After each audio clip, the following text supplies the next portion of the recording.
Ahoy! And welcome to the Boating Hour with Captain Rick. The Boating Hour brings you the latest and greatest essential information about everything that sails, floats, or motors upon the high seas of Southern California. From landlubbers to old salts, there'll be something for everyone. So climb aboard and get ready to sail with Captain Rick. Ahoy out there, and welcome to the Boating Hour. I'm Captain Rick, and I want to thank you for joining us here on AM 870. We're here every Saturday at 4 p.m., and this is our July 4th weekend show. Please be sure to visit us on the web at theboatinghour.com, and now on social media, Instagram, Facebook, YouTube, and Rumble, The Boating Hour with Captain Rick. Thanks to our sponsors for our show today. For a healthy gut, the best probiotic on the market, Livia One Probiotics, natural, organic, and allergen-free. And Raycom Radio's reliable two-way communications throughout Southern California. Hey, Captain Rick, somebody's calling on the line. I'm not sure We got someone calling in the studio. Put him through. Hello? Rick. Hey, Andy, is that you? Thanks for calling in. Yeah, buddy. Happy 4th. Well, you know what? You're next week's show. You're calling in a week early. So we got. Yeah, but I had some really exciting news. I wanted to get to your audience members right away. We're opening this new comedy club, brand new comedy club called the Kookaburra Lounge, right in the heart of Hollywood. We just opened up. It's at the new Hollywood Highland Center, right next to the Dolby Theater, across from Jimmy Kimmel Live. It's amazing, state of the art. It's Art Deco Comedy Club. It's a music lounge. It's a restaurant. It's a bar. Outdoor patio. The food is absolutely amazing. We have a top tier chef making everything in house. We have, if stand-up comedy is not your thing, we have a jazz night, Sunday nights. It's off the hook. You never knew it was going to pop in. We had Boys to Men pop in last week, which was amazing. Now, I want to personally invite everyone. This is the promotion we're going to run. I'm going to give out some free tickets to all your listeners. Whoever calls in, head over to thekookaburralounge.com. Use the ticket code SUMMER, SUMMER, or just go to talk to Captain Rick. He'll have all the information for you guys. I just don't sleep on this, guys. I just want to call in really quick and tell you guys, all right? That's fantastic. And you got you got a great boating story about the Christmas parade down in Long Beach. So we'll talk about that. Oh, yeah, and I'm in Chicago right now. I'm going there right now to do some Lake Michigan boating, too, for the fireworks. So that's exciting. What's the name of the club again? The Kookaburra Lounge in Hollywood, baby. All right. That's awesome, the Andy. Laughing Bird. I'll talk to you next week. You'll have the whole show. Yes, baby. All right, have a happy 4th, Rick. Okie doke. Well, I've got in-studio guests today. Lori and Jensen, introduce yourselves. Thanks for coming in. Well, hey, Rick. Great to be back on Boating Hour. 50,000 watts of boating information for the 4th of July weekend being shared with boaters here on AM 870 here in Los Angeles, theboatinghour.com, Facebook. You're everywhere, man. This is exciting. I'm glad to have you in. And Lori, thanks for coming in. I really wanted to get you in for so long. We're going to talk all about the stuff that you do and the stuff you've done and being in the parade and stuff. So introduce yourself real quick. Hi, I'm Lori Barfield. I'm a former immediate past division vice commander and former flotilla commander in the Coast Guard Auxiliary down at the Port of Los Angeles. That's exciting. Well, you know, the caller that called in earlier, he's my guest for next week. Really exciting guy. He's going to tell his whole story. His friend brought a fishing boat down in Long Beach, and they wanted to watch the parade, the Christmas parade. So they went over, and they thought they were in the parade. So they directed him, and all of a sudden he's in the middle of the parade, and then they realized they didn't have a number, and they had to escort him out of the parade. So he's going to tell that story of his friend and his boat about being in the parade and not being in the parade. Really exciting. A couple of boating stories with my friend that started a comedy club down in Hollywood. So that was the guest. Well, we had a great month. All of May, it bled into June. We talked about Boater Safety Week, the Armed Forces Parade down in Torrance, an exciting event, and, of course, Fleet Week. So I want to recap that and talk about the auxiliary, our participation in. But I want to begin with the highlight of the parade itself was Al Verdi's boat. What's the name of his boat, Lori? The Adesso 2. The Adesso 2. Had this banner on both sides. It was in the parade about this prestigious national award. Of course, I caught wind of that at the Change of Watch at King Harbor Yacht Club. What a significant thing. I want you to tell about that because it's the holy grail to have a successful life-saving effort and to get a national award for it. So I want you to talk about being on the boat, what happened, and how you saved those lives from people that could have been catastrophic.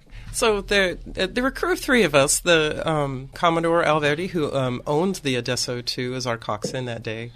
And we had a trainee, J.P. Durer, who is just an excellent shipmate. And it took really three of us to make it happen that day.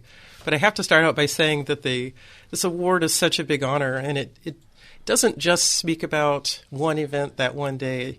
What it's really being awarded to is the whole effort in the area to assist and promote boating safety. It comes from the Association for Rescue at Sea. We're called AFRIS. They can give one award every year called the Silver Award, which goes to auxiliarists. And they can give one award every year called the Gold Award, which goes to active duty Coast Guard. And they chose, to our honor in 2023, an event that happened on the Adesso 2 in July of last year in some pretty rugged weather. We happened to be on patrol, and we were near the Queen Mary, if people know where that is, in Long Beach Harbor. Oh, wow. And our coxswain with very sharp ears heard a Mayday call. And It came over the radio?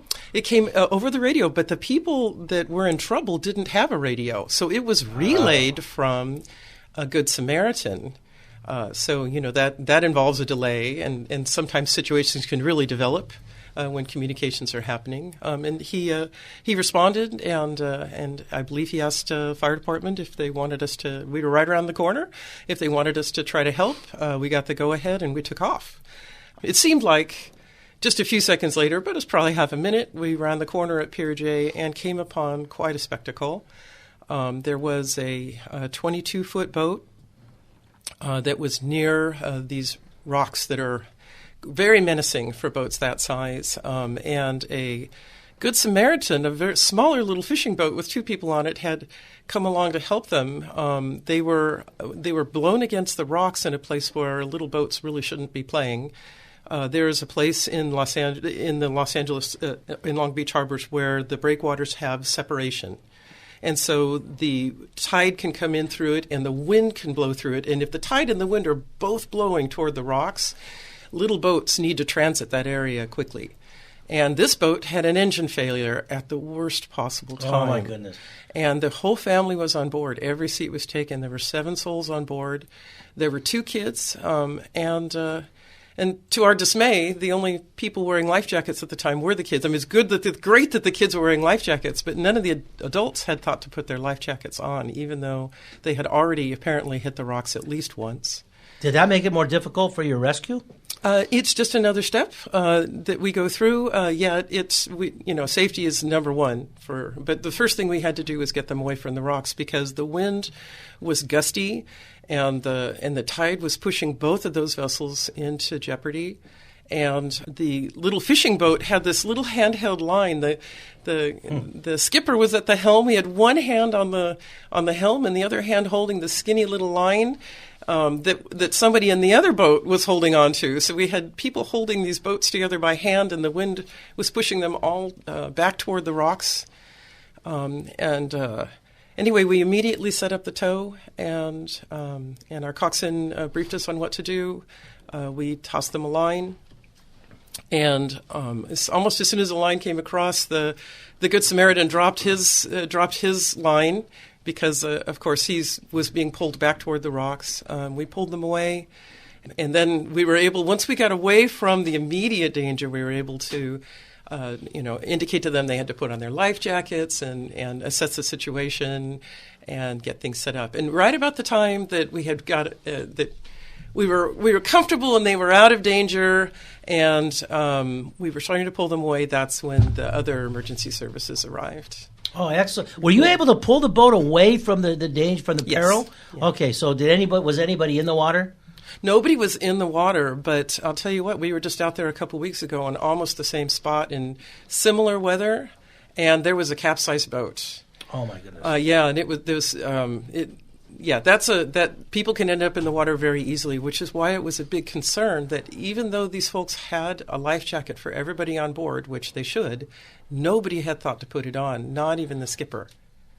My goodness, could have been catastrophic. Well, congratulations. I know the family loves you to death. I think that, you guys are connected. You're part of the family now. Yeah, well, nothing beats the kind of gratitude you get when you finally make it to shore, and you can talk to people, and they can tell you that they're grateful that you could help out, and that's what the Coast Guard Auxiliary is all about. And you almost had 2 rescues, so what do you think of that, Jensen? Have you been on crew? Are you coxswain yet? I'm not a coxswain yet, but I think the award is really a testament to the auxiliary training that's required to become a crew member. Why don't you explain that? As well as, it's a testament to the leadership provided by people like our operations training officer, Bosun Jared Usselman, and our coxswains like Commodore Alverde. To become a crew member requires a lot of studying, and we have to demonstrate competency in areas like boat operations, rescue and survival techniques, seamanship, first aid, rescue and survival systems, risk management. Overall, there's more than 2,200 pages of information that's spread across 5 handbooks, 2 manuals, and an operations process guide. And before we can take the oral and on-the-water examinations, there are 75 tasks that need to be completed, demonstrated to a mentor, and signed off. So a big part of our training, and what Lori's really good at, is to be able to confidently communicate to a vessel in distress, provide them with the information on about what we're about to do.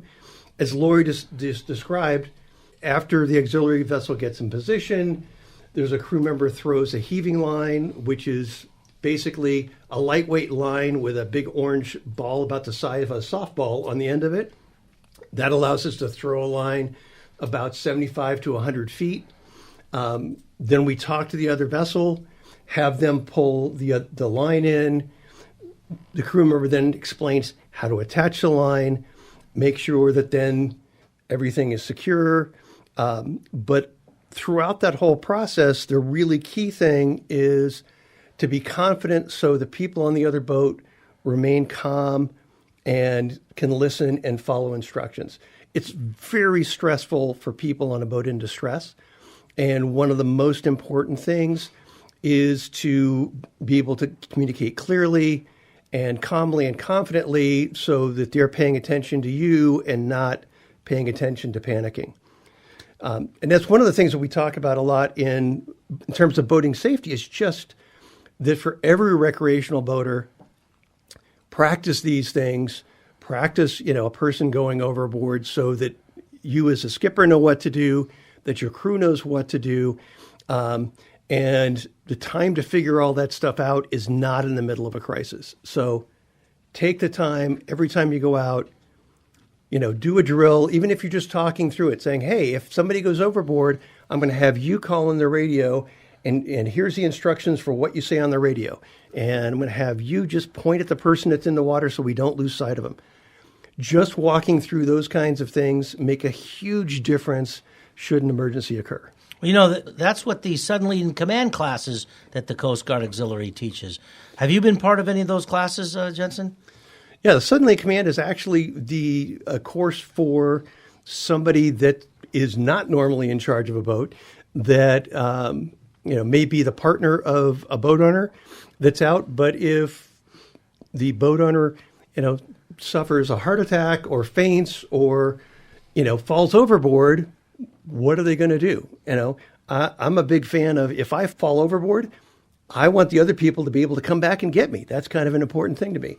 So what I want to do is train that. And the suddenly in command, which is it's about a 3-hour class, but it's designed for people with no experience on boats to be able to learn a little bit about how to drive a boat, how to use the radio, how to call for help, how to deal with things if you find yourself suddenly in command of a vessel. Well, if I fall overboard, I just want my crew to grab my camera and my radio and my wallet, and I'll swim ashore. There you go. Lori, tell us what you're very accomplished, and you've done a lot of training. I want you to tell us what it took you, how long it took you to become crew. what it takes to become a coxswain that we mentioned about being a coxswain. Explain what you went through to be on. I got to get Al Verdi on the show too. He's got boats. He's out there. He's in patrol. He's been in every Torrance Armed Forces parade that I remember. So I definitely got to get him as a guest. But tell us what you went through to first be crew, and then tell us what a coxswain is and what it takes to get to that level of being able to get out there, assisting the Coast Guard and doing rescues. Well, I have to start with a confession, Rick. Tell me. I did not join the auxiliary to crew on boats or to try to save lives on the water. No kidding. I never, ever would imagine myself in a role like that or being able to contribute like that. I joined the auxiliary. I was recruited to do computer engineering work because that's my background, believe it or not. And as part of the onboarding process, you get to know a local flotilla. I was working for a national team, but I got to know this local flotilla at the Port of Los Angeles, and the leadership was excellent. We had a flotilla commander at the time that was a very dynamic woman, a joy to be around. My flotilla was the most active one in our division. And I was so impressed with that. When they invited me to take boat crew class, I couldn't say no. But I'm one of those people that I didn't even know how to tie my shoes. And here they are saying, you need to do all these different knots. And you have to, it sounded so beyond me. But the training. How long did it take? What was the training process? So the training process for me, for everybody, it'll be a little different. People that come in with boating experience need a lot less time. I started from the ground up, and I would say it probably took me 6 months. Okay. But I had mentors that were very strong, and they encouraged me, and they found skills I didn't even know I had. So now here it is 4 years later. I've got 150 patrols under my belt on a dozen different operational facilities. Not one of them is sunk yet. So apparently they did a good job. And you've brought some props with you. I want to read your plaque. Here, okay. okay. Have that plaque. Take a look at that. They give that to each one of us. Jensen, why don't you read the plaque? So the Lori Block. It's a beautiful plaque. I hope you got that front and center on your mantle at home. So Jensen, go ahead and read the plaque. Yeah, so Laurie A. Barfield, United States Coast Guard Auxiliary, is awarded the Association for Rescue at Sea Silver Medal for rescuing 7 people from the disabled boat near the Jetty Rocks off Pier J, Los Angeles Harbor, 2 July 2023, demonstrating superb vigilance, skill, determination, and teamwork. Presented 9 April 2024 at the Hart Senate Office Building on Capitol Hill in Washington, D.C. That's amazing. Yep. That's a beautiful plaque. Can we hang Thank it you. here in the studio? Can I have it? I don't think I'm allowed to leave this behind today. So that is absolutely fantastic, and it's let's continue. So that's to become crew, and what is a coxswain? What is a coxswain? I'm actually going to go through that program to become crew qualified, which I'm not yet, and I'm giving myself a year. So that's good. I'm going to give myself a minimum of a year. It's entirely reasonable for it to take 2 years. It'll take the amount of time. It depends on how much you can commit to it and what skills you're bringing in. I know that you're already a mariner, so you'll bring a lot to your teams. The coxswain is the next step up. It's a natural progression from being crew. It's more responsibility. You have to put together crews for patrols, so there's leadership involved. And you need navigation skills, piloting skills, search and rescue. Almost everything we learn as boat crew, if you kick it up one level higher and one level more complex, those are coxswain responsibilities. They are the core of our life-saving and search and rescue teams in our district.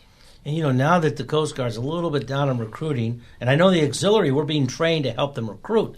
So they're leaning on Coast Guard auxiliarists now to help them out on patrols. That, yes.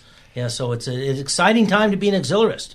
Yes, yeah. We train with the Coast Guard on Tuesdays and Thursdays. Tuesday at the Port of Los Angeles and Thursdays at Channel Islands, helping them train their own personnel for two-boat towing.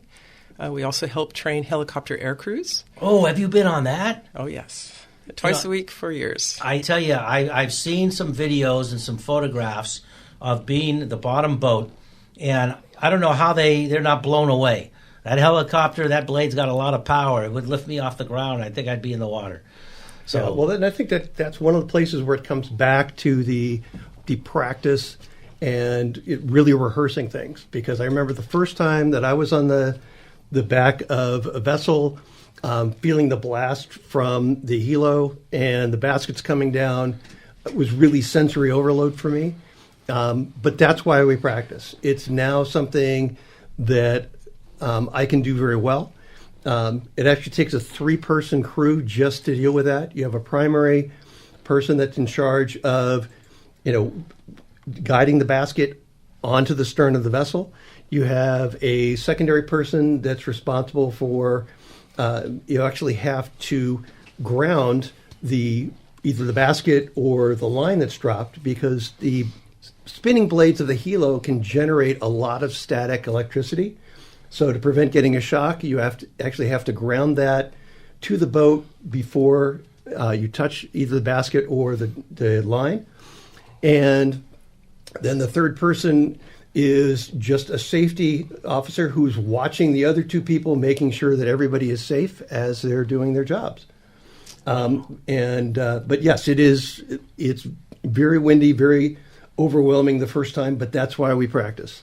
Wow, that really is amazing. There's not enough time in this short show. I want to invite you guys back, if I can con you into coming next week, and we'll talk a little bit more. I do have a guest going to talk about his experience in being accidentally in the parade. I think that's funny that they went out to watch and they were directed to go a certain way. They ended up in the parade, and then they had to escort them out of the parade. And that was his first boating experience, my friend that's got the exciting comedy lounge, and I don't know, it's almost like a nightclub, but it's a bar and grill. So we'll have him on next week. I'd like you guys to come back and talk more about this. Give me the short version. What is the Coast Guard Auxiliary? What is the Coast Guard Auxiliary, and how do people find out about the Coast Guard Auxiliary if they're interested? You guys got only a minute. Well, we are the congressionally mandated all-volunteer arm of the United States Coast Guard. Our primary mission is boater safety, and we augment Coast Guard active duty resources. And there are lots of different ways for people to participate and help out. As Lori mentioned, we have need for computer engineers. We do telecommunications work. We have people who are chefs that augment in the galleys down at the base in Long Beach. We have people, obviously, on boats. We have people that do vessel safety checks, people that are helping out with inspecting commercial vessels. So there's a wide variety of things that people can do to help out with the Coast Guard Auxiliary to help support Team Coast Guard in their mission for keeping the waters safe. Well, I've talked a lot about the Coast Guard and the Coast Guard Auxiliary. I spent a whole month on it. I featured the Armed Forces Parade, which was really exciting, the 5K, of course, in the morning, and Fleet Week and Boater Safety Week. So I've actually spent all of May and clear into June, and here we are, July 4th. Happy 4th of July, everybody. Be safe. Have some wonderful barbecues. And I want to invite you back next week. We're going to follow up a little bit more, tell that great story about my friend that ended up accidentally in a parade, in a boat parade. Well, that's all the time that we have for you today. I hope you enjoyed our show. As always, we're so very fortunate to have such wonderful and exciting guests. And I want to thank our in-studio guests today. And let's not to forget our coasties, protecting our waters, America's lifesavers and guardians of the sea. So go to Coast Guard Auxiliary, cgaux.org, cgaux.org, to find out more about boater safety information and about classes and how to get your California Boaters Card and all the volunteer opportunities in the Coast Guard Auxiliary. Remember, if you do it right and follow the guidelines and safety precautions, there's no place like being out on the water in the fresh air and sunshine in beautiful, sunny Southern California. Here at the Boating Hour with Captain Rick, we cover everything that sails, motors, and floats from San Diego to Santa Barbara. Thanks for being with us today. Please be sure to join us next week and every Saturday at 4 p.m. on AM 870. And thanks to our sponsors for the show today, Livia One Probiotics and Raycom Radios, reliable two-way radios throughout Southern California without drop zones, dead batteries, and all the inherent limitations of all the other communication systems. Raycom Radios. Don't forget to visit us on the web, theboatinghour.com, on social media. Coming up next week, our guest with the comedy club in Hollywood, with his great boating story being in Long Beach Christmas parade. Keep your emails coming. This is Captain Rick saying ahoy and fair winds to all.